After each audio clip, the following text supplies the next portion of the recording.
নমস্কার বন্ধুরা, আমি পলাশ বিশ্বাস আর আপনারা দেখছেন পলাশ বিশ্বাস ভিডিওস। আশা করি আপনারা প্রত্যেকে ভালো আছেন আর আপনাদের বাগানের গাছগুলিও ভীষণ ভীষণ ভীষণ ভালো আছে। বন্ধুরা, থাম্বনেল আর টাইটেল থেকে বুঝতেই পেরে গেছেন যে আজকে কোন বিষয় নিয়ে এসেছি।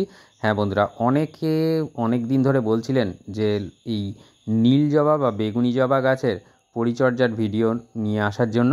তো আমি তাদেরকে সবাইকেই বলেছিলাম যে আগস্ট মাসে পরিচর্যার ভিডিও আসবে এবং এইভাবে যদি এই সময়ে অর্থাৎ এই যে বর্ষার মধ্যে নীল জবা গাছে যদি সঠিক কেয়ারগুলো করতে পারেন এবং যে যে খাবারগুলো দিতে বলবো যদি সঠিকভাবে দেন, তাহলে দেখবেন যে গাছ কিন্তু ফুলে ফুলে ভরে উঠবে। আর কিভাবে কেয়ার করবেন, কিভাবে কোন খাবার কতদিনের ব্যবধানে দেবেন, কোন সময় রাখবেন, কিভাবে, তো সেটাই আজকে সম্পূর্ণ ডিটেলসে আজকে আলোচনা থাকছে। তো ভিডিওটা একটু স্কিপ না করে সম্পূর্ণ দেখার অনুরোধ রইল। আর যারা আমার চ্যানেলে নতুন ভিউয়ার্স তাদের কাছে অনুরোধ করব যে চ্যানেলটি সাবস্ক্রাইব করে নিন এবং পাশে থাকা বেল আইকনটি প্রেস করে অল করে রাখুন, কারণ প্রতিদিন সন্ধ্যা 6টায় বাগান সংক্রান্ত সমস্ত ভিডিও কিন্তু আমার চ্যানেলে আসে। অর্থাৎ আর প্রচুর পরিমাণে শেয়ার করার অনুরোধ রইল যাতে সহজে সুন্দরভাবে সকলে মিলে আমরা বাগান করতে পারি। আর বন্ধুরা, সাবস্ক্রাইবটা করতে কিন্তু একেবারে ভুল করবেন না। আর আজকের এই নীল জবা গাছের কেয়ারটা তো বলবোই যে বর্ষাকালে বেশি নয়, বিশেষ খাবার কিছু দিতে হবে, সেটাতেই কিন্তু কাজ হবে। আর যে খাবার আমাদের সবার হাতের কাছেই থাকে যারা আমরা শখের বাগানি। তো বন্ধুরা, আজকের যেটা বলবো সবার প্রথমে, যারা নীল জবা গাছ এখনও আনেননি বা বেগুনি জবা গাছ আনেননি তারা কিন্তু অবিলম্বে নিয়ে আসতে পারেন। প্রচুর পরিমাণে ফুল হয় আর সারা বছরই প্রায় এরা কিন্তু ফুল দিতে থাকে। তো যারা নতুন আনবেন তাদের জন্য মাটিটা একবার বলে দিই, এই গাছ কিন্তু গোড়ায় জল জমা একেবারে পছন্দ করে না। তো সেই জন্য আপনাদেরকে নিতে হবে আপনাদের বাগানের 40% মাটি, তার সাথে মিশিয়ে নেবেন 30% লাল মোটা দানার বালি। তো 70% হলো, বাকি 30%-এর মধ্যে আপনারা কিন্তু নিয়ে নেবেন ভার্মি কম্পোস্ট বা 1 বছরের পুরনো গোবর সার বা কাউডাং কম্পোস্ট। এইটা নিয়ে নিতে পারেন। নিয়ে কিন্তু মিডিয়াটা ভালো করে মিশিয়ে নেবেন এবং মিশিয়ে নিয়ে টবের মিডিয়া মানে টবের মধ্যে যে ড্রেনেজ হোলটা আছে ওখানে একটা উল্টানো খোলামকুচি উল্টে ঢেউ খেলানো দিকটা দিয়ে দেবেন। দিয়ে তার উপরে বালি চালার পর যে পাথরগুলো বেরোয় সেই পাথর দিয়ে তার উপরে বালি দিয়ে দেবেন। তাহলে মাটি কিন্তু মানে পরবর্তীকালে যখন জল দেবেন মাটি গিয়ে ওই ড্রেনেজ হোলটা আটকাতে পারবে না। তো এই ছিল মাটির ব্যাপারটা, যে কি মিডিয়াতে ভালো হয় এই নীল জবা বা বেগুনি জবা গাছ। এরপরে যে আমরা খাবার দেব, সেই খাবার দেওয়ার আগে দেখুন আমি কিন্তু এই টবের মিডিয়াটাকে হালকা হাতে খুঁচিয়ে নিচ্ছি। তার কারণটা, মাঝে মাঝেই বৃষ্টি হচ্ছে, দক্ষিণবঙ্গে টানা 3-4 দিন ধরে টানা বৃষ্টি হয়েছে। তো আজকের কিছুটা শুকনো আছে আর হালকা রোদও উঠছে। তো যাই হোক, এই সময় আমরা কিন্তু খাবার দেব। মাঝে মাঝে বিক্ষিপ্ত বৃষ্টি হলেও কোনো সমস্যা নেই, টানা বৃষ্টির মধ্যে কোনো খাবার দেওয়া যাবে না যদি 2 থেকে 3 দিন টানা বৃষ্টি হয়। তো দেখতেই পাচ্ছেন গাছটা যথেষ্ট হেলদি আর প্রচুর পরিমাণে কুঁড়ি আর ফুল তো দিয়েই চলেছে অবিরাম। তো যাদের কাছে ফুল আসছে না তারা এই কেয়ারটা করতে পারেন। অবশ্যই আমি বলছি, কথা দিচ্ছি, 20 দিনের মধ্যে কিন্তু আপনাদের কাছে 15 থেকে 20 দিনের মধ্যে কুঁড়ি এবং ফুল প্রচুর পরিমাণে ফুটতে শুরু করে দেবে। তো এইভাবে কেয়ারটা করতে হবে। তার আগে বলে দিই যে কীটনাশকের ব্যবহারটা কিন্তু অবশ্যই এই গাছে করবেন। এই গাছে পোকা লাগার সম্ভাবনা প্রচণ্ড মানে অত্যধিক বেশি থাকে। তো সেই জন্য নিম অয়েল সপ্তাহে একবার করে স্টিকার সহযোগে স্প্রে করতে পারেন। স্টিকার না পেলে আপনারা শ্যাম্পু, যেটা আমরা মাথায় মানে শ্যাম্পু করি, সেই শ্যাম্পুও নিম অয়েলের সাথে মিশিয়ে নিতে পারেন। নিয়ে এটা কিন্তু স্প্রে করতে হবে। এরপরে যেটা দেখাবো, এই খাবারটা আমাদের 10 দিনের ব্যবধানে এই আগস্ট মাস জুড়ে দিতে হবে। এখানে কি রয়েছে, 10 ইঞ্চি বা 12 ইঞ্চি টবের জন্য 1 টেবিল চামচ পরিমাণে রয়েছে নিমখোল, আর হাফ টেবিল চামচ পরিমাণে যেটা লালচে দানার মতো দেখতে পাচ্ছেন, এটা সুফলা নামে বাজারে পাওয়া যায়, কিন্তু রেশিওটা 10-26-26 এটা বলে দিতে হবে, বা এনপিকে 10-26-26 এই বললে পেয়ে যাবেন। এটা গ্র্যানুয়েলস বা দানা আকারে রয়েছে।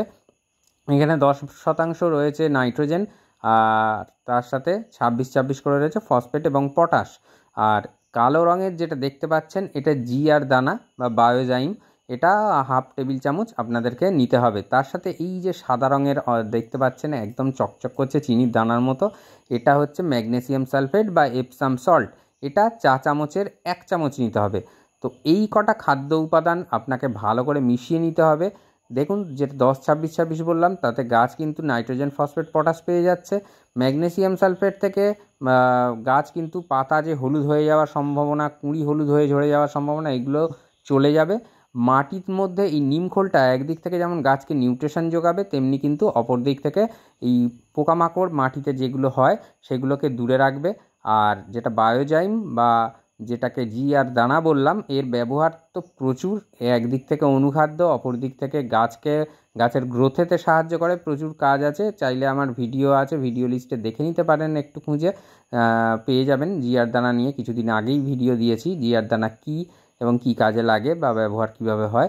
তো এই কটা খাদ্য উপাদান দেখুন ভীষণ ভালোভাবে মিক্সড করে নিতে হবে, যাতে প্রত্যেকটা খাদ্য উপাদানের সাথে সুন্দরভাবে মিশে যায়। এবং তারপরে এটাকে কিন্তু আমরা টবের মিডিয়ার মধ্যে দিয়ে দেব। এবং এই যে মিডিয়াটা হালকা হাতে আলতো করে খুঁচিয়ে নিয়েছি, তো এই খোঁচানো জায়গাতেই কিন্তু আমাকে দিতে হবে এবং দিয়ে খুব ভালো করে মানে মেশানোর চেষ্টা করব, যতটা মিশবে ততটাই ভালো।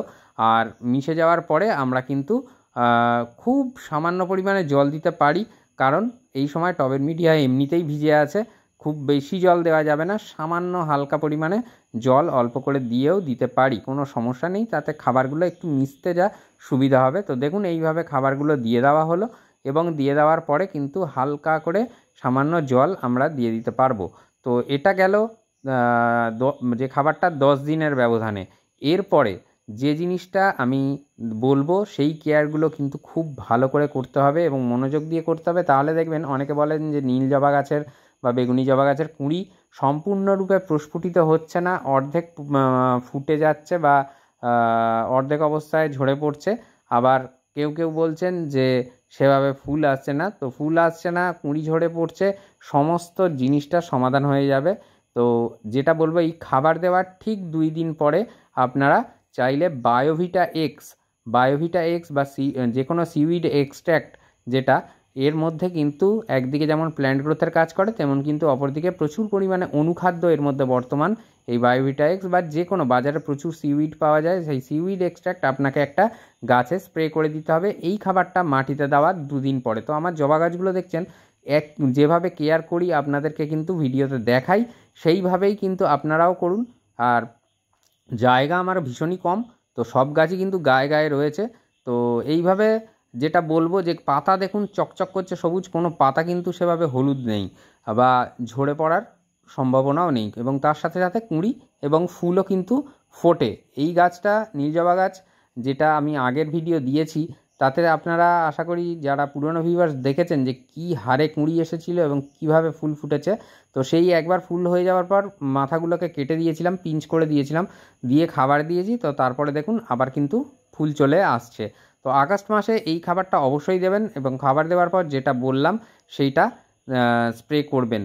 আর যাদের গাছে তারপরেও আসবে না ফুল বা আসছে না একদম, মানে আগে দিত, অনেকে কমেন্ট করছেন যে আগে ফুল পেতাম কিন্তু এখন পাচ্ছি না, তাদেরকে বলবো যে কোনো একটা প্ল্যান্ট গ্রোথ রেগুলেটর বা পিজিআর আপনারা ইউজ করুন। সেটা মিরাকুলান হতে পারে, বুস্টার 2 হতে পারে, প্ল্যানোফিক্স হতে পারে, এরকম প্রচুর বাজারে পিজিআর বা প্ল্যান্ট গ্রোথ রেগুলেটর পাওয়া যায়। সেটা কিন্তু আপনারা নিয়ে স্প্রে করে দিন। আর কীটনাশকের ব্যবহারটা অবশ্যই 15 দিন অন্তর কিন্তু আপনাদের করতে হবে সুস্থ গাছে। আর যে গাছে কীটপতঙ্গের আক্রমণ হয়েছে তারা কিন্তু সপ্তাহে একবার করে এই কীটনাশক স্প্রে করবেন এবং তার সাথে নিম অয়েলটাও চলবে।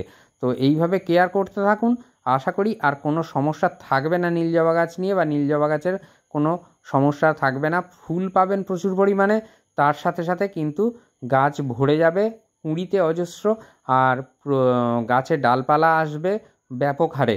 তো এইভাবে কেয়ার করতে হবে। আর গাছটাকে কিন্তু খুব বেশি রোদ্রে রাখবেন না, খুব বেশি রোদ্রে রাখলে যারা দেখবেন আপনারা যে এর পাতা কিন্তু ঝিমিয়ে পড়ে, অর্থাৎ যেখানে বেলা 11টার উপর মধ্যে রোদ পাবে সেই রকম স্থানে রাখুন। আর যে দুপুরের চড়া রোদটা সেটা না পেলেই ভালো, কারণ এই গাছটা কিন্তু একটু পাতা ঝিমিয়ে যাওয়ার ব্যাপার থেকে থাকে। আর এই গাছের যে ডালগুলো কাটবেন সেগুলো কিন্তু কাটিং করে মাটিতে বসিয়ে দিলে সুন্দরভাবে গাছ হয়ে যাবে। আর 100% শিকড় বার করতে গেলে আপনারা এর সাথে রুট হরমোন পাউডারটা মিশিয়ে নিয়ে মাটিতে বসাবেন। তাহলে দেখবেন এই গাছের কাটিং থেকে বা ডাল থেকে যেগুলো ছেঁটে দেবেন এই সময়, সেখান থেকে সুন্দরভাবে কিন্তু পাতা বা ডাল, কচি কচি ডাল বেরিয়ে গাছ কিন্তু দাঁড়িয়ে যাবে।